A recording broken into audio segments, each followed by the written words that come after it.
President Donald Trump has named a board of peace to oversee post-war Gaza.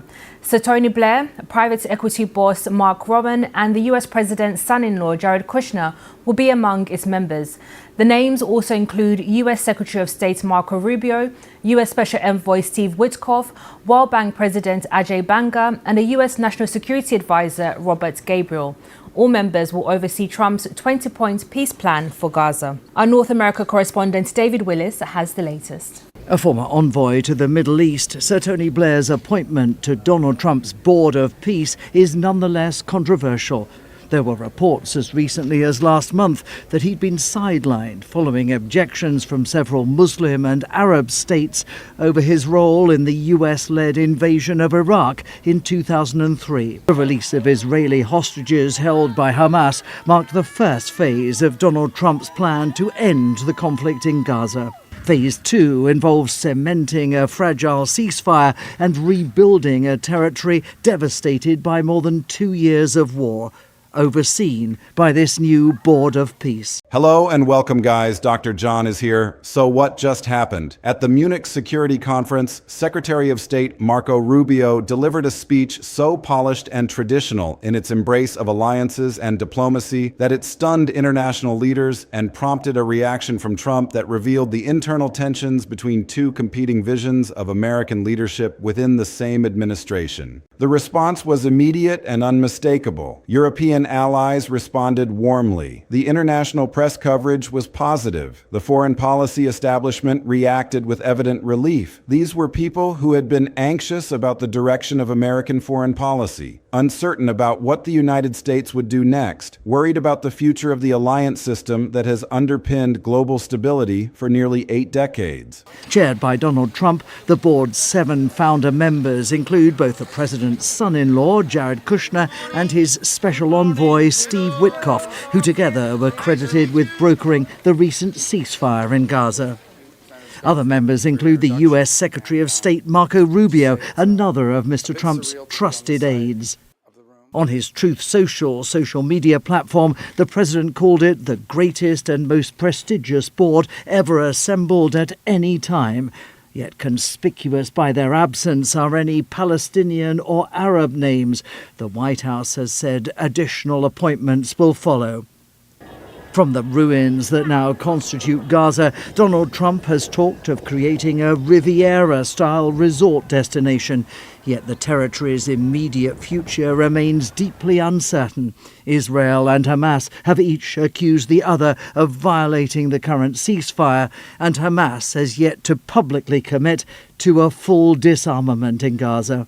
David Willis, BBC News, Washington. And here was Rubio, Trump's own Secretary of State, giving them something they could recognize, something they could work with, something that sounded like the America they had been hoping to hear from. But here's where this story gets really fascinating and really revealing. At a subsequent event at the U.S. Institute of Peace, Trump addressed Rubio's Munich performance directly. His exact framing, reported across multiple outlets, was that he was so proud of Rubio's speech that he almost fired him for it. People were asking why Trump himself hadn't given a speech like that. And then Trump added a warning, delivered with a smile but unmistakably direct. Don't outperform that speech. If you do, you're out. Now, let me actually sit with that for a second, because this is one of the more revealing things Trump has said in public in recent memory, and it deserves more attention than it typically gets when it's covered as a funny anecdote about cabinet dynamics. The President of the United States, talking about his own Secretary of State, essentially said that giving a speech that was too good. Steven Zunez is the Director of Middle East Studies at the University of San Francisco.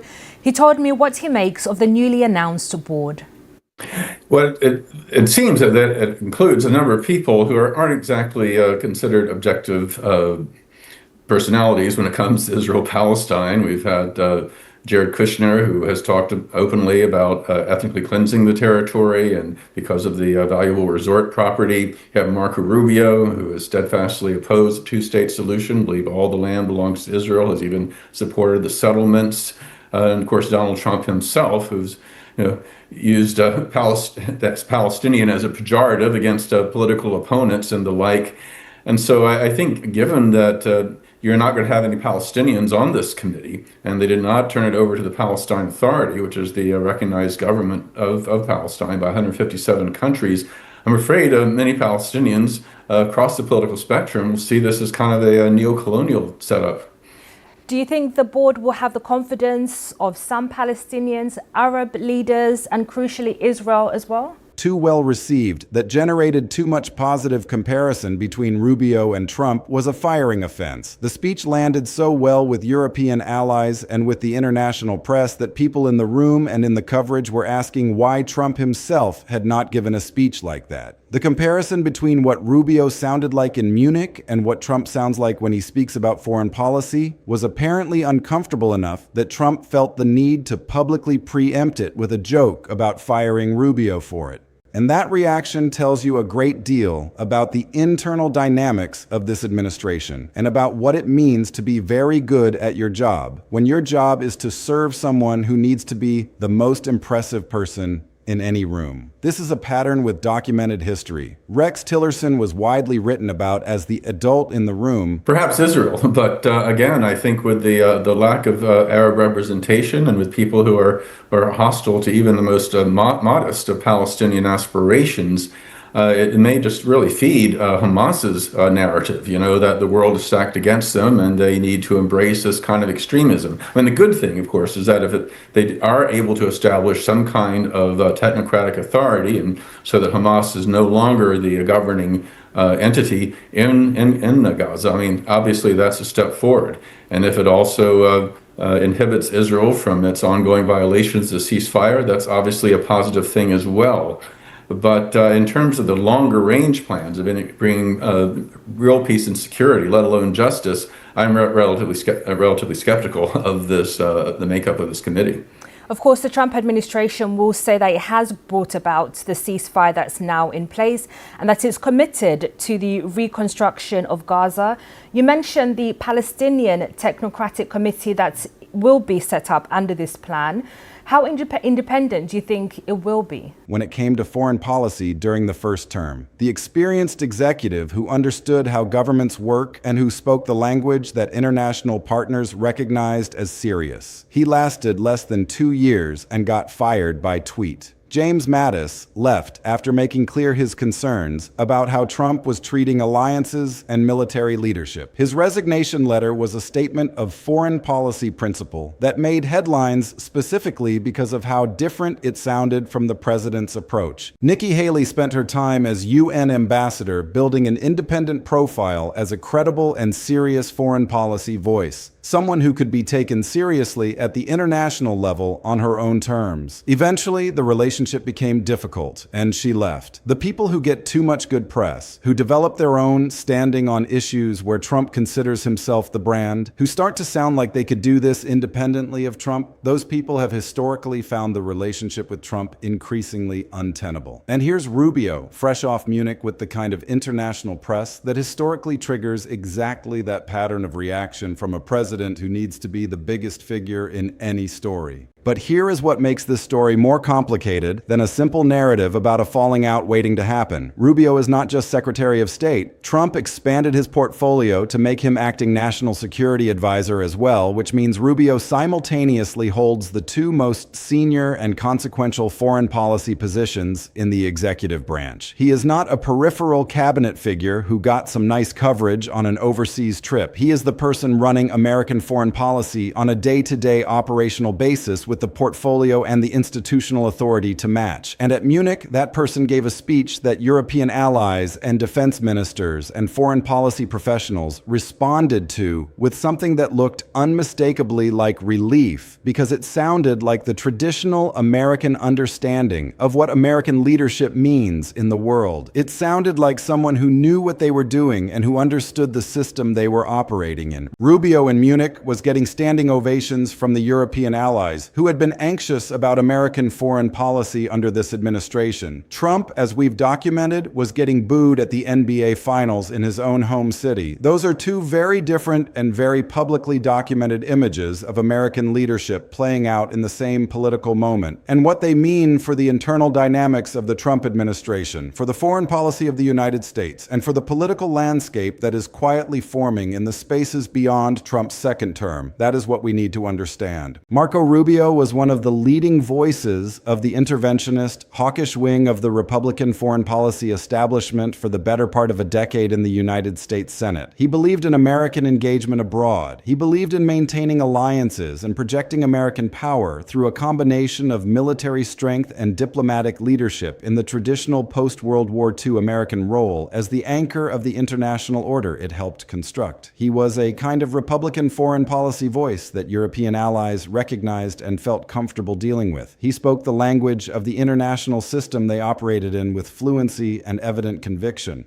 During the 2016 Republican primary, Rubio and Trump clashed significantly on foreign policy. Rubio represented the traditional and establishment GOP foreign policy vision that Trump was explicitly running against. Trump attacked people like Rubio as globalists and internationalists, using those terms as political attacks against the vision of American international engagement that Rubio had spent his career championing, and Rubio adapted in a very specific way that is worth understanding. Clearly, he went through a period of public criticism of Trump after 2016, then gradually moved toward accommodation, then toward active and visible alignment. By the time Trump offered him the Secretary of State position, Rubio had reshaped his public positioning on enough substantive foreign policy questions that the nomination made political and ideological sense within the Trump administration framework. He had moved toward Trump's line on Ukraine, where he had been a clear interventionist hawk in ways that made his service as the face of Trump's foreign policy coherent rather than constantly contradictory. Analysis pieces describe this process as shape-shifting, and that word captures something important about both what happened and what it required of Rubio as a political figure and as a person with a long and well-documented public record on foreign policy that was suddenly being asked to move. He retooled himself to fit the space available to him in Trump's world. He did what is required to survive when the alternative is irrelevance. He got in line and stayed there long enough and consistently enough to eventually be handed the two most senior foreign policy positions simultaneously. But Munich suggests something really interesting about what happens when that shape-shifted version of Rubio gets in front of an international audience that is looking for something very specific from America. Because when Rubio stood at the Munich Security Conference and spoke to European defense ministers, NATO partners, and foreign policy professionals who have been anxious and uncertain about the direction of American foreign policy under this administration, what came out of him sounded less like the accommodated Trump surrogate and more like the original version, the traditional American commitments, the language of alliance maintenance, the signal that the United States understands its role in the international order it helped build and has maintained for nearly 80 years. Whether that was strategically calculated on Rubio's part, a deliberate performance of a version of himself designed to land well with a specific audience, or whether it reflected what he actually believes when he is operating in his most natural professional environment, is something only he knows. But the audience responded to it in ways that were unmistakable, and that generated the kind of press coverage that eventually travels back to Washington. They responded warmly, with the kind of visible relief that gets written into diplomatic dispatches and foreign policy analyses, and that circulates back to the people who briefed the president, and eventually to the president himself. And the coverage that came back said Rubio did something in Munich that the people in that room were grateful for. Something that sounded like the version of American leadership they have been hoping to hear, and that they are not always certain they will get from this administration. And that was apparently enough to make Trump feel the need to joke about almost firing him for it, while simultaneously telling him not to do it again quite that well. And here's the thing about that joke. The "I almost fired him for that speech" comment at the U.S. Institute of Peace event is being reported as a joke, and it is clearly being delivered with a smile, and Trump is laughing when he says it, and the room is laughing. But if you have been watching how Trump operates with his senior people for any length of time, you understand that his jokes about firing people and his actual firings of people operate on a very short and well-documented continuum. The warning is real even when the delivery is funny, and the specific content of the warning, "Don't outperform your last speech. If you do, you're out of here," is a public statement to Rubio that is heard by everyone in the room and then repeated in every outlet that covers the event. Whatever Trump meant it as privately, it functions publicly as a declaration of the terms under which Rubio is permitted to be good at his job. You can be good, but there are limits, and the limits are defined by how my image compares to yours. When people see both of us performing on the same stage, that is the framework Trump has always operated by with his subordinates. And Rubio's Munich moment is the clearest recent test of where exactly that limit sits for the person who is currently the face of American foreign policy to the world.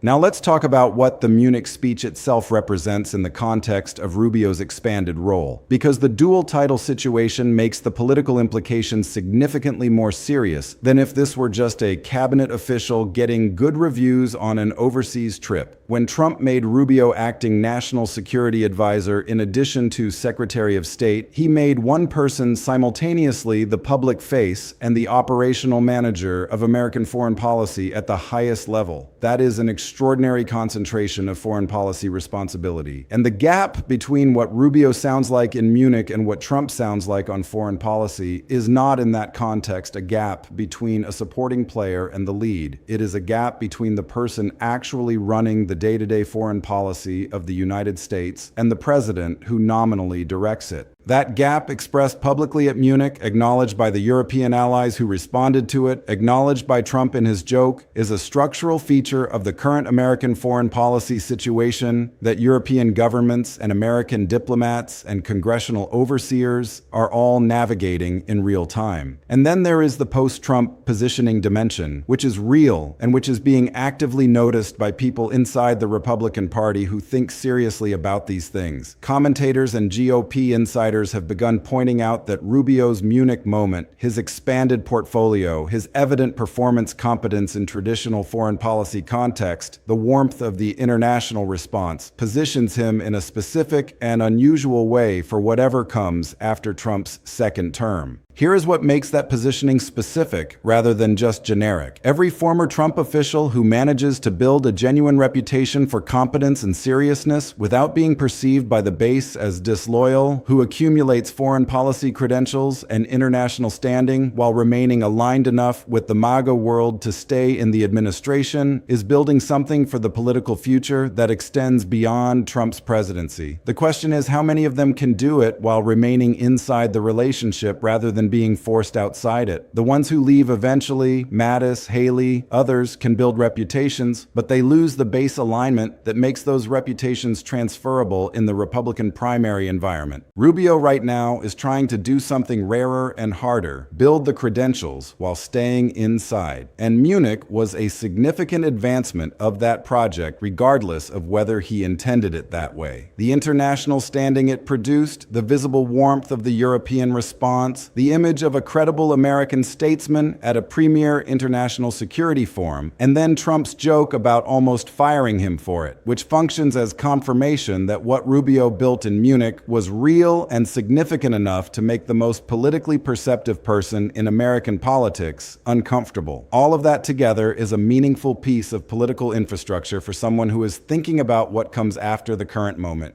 And the specific question of what Rubio does with that infrastructure, whether he plays it carefully and survives inside the administration until the natural end, or whether the tension Trump expressed in his joke eventually becomes something more serious and forces an earlier resolution, is the story that is going to unfold over the next year and a half. The chess piece moved in Munich. Trump noticed. The question of what comes next is the live political drama underneath the story of a Secretary of State who gave a good speech. The Munich speech and Trump's reaction to it reveal the specific and fundamental tension that exists at the center of the Trump administration's relationship with competent officials. And it is a tension that has ended every significant foreign policy relationship Trump has had going back to the beginning of his first term. Here is the core dynamic stated as plainly as possible. Trump needs people around him who are good enough at their jobs to make the administration function at the level a White House requires. Who can go to Munich and represent the United States in ways that maintain basic credibility with international partners and that do not create foreign policy crisis through incompetence or tone deafness. That is a genuine operational need. The country requires it. The alliance system requires it. The day-to-day functioning of American foreign policy requires people in the senior positions who know what they are doing and who can perform competently in the international spaces those positions occupy. But Trump also needs those same people to stay fully subordinated to his brand, to not develop independent reputations that can be perceived as standing on their own or competing with his, to not give speeches that prompt people to ask why Trump himself is not doing what his officials are doing, to not create the kind of comparison that puts Trump at the smaller end. Those two requirements, be good enough to do the job and don't be so good that the comparison becomes uncomfortable, are a permanent and irresolvable tension for anyone actually doing the job at the level it requires and the level the world demands. The documented history of what happened to Tillerson and Mattis and Haley, all of whom were genuinely good at what they did, all of whom built reputations that eventually became a problem in their relationship with Trump, is the evidence base for understanding what the "don't outperform your last speech" line actually means when you hear it in that context. The pattern is consistent and well documented. Officials who demonstrate independent competence and build independent reputations eventually find those reputations incompatible with staying inside Trump's orbit. The question is whether Rubio can break that pattern or whether he will follow the same trajectory as those who came before him. The dual role makes this moment significantly more consequential than a typical story about a cabinet official getting good press, because Rubio simultaneously, as Secretary of State and acting National Security Advisor, is not a supporting character in the foreign policy story. He is the author of it in ways that create a visible and publicly acknowledged gap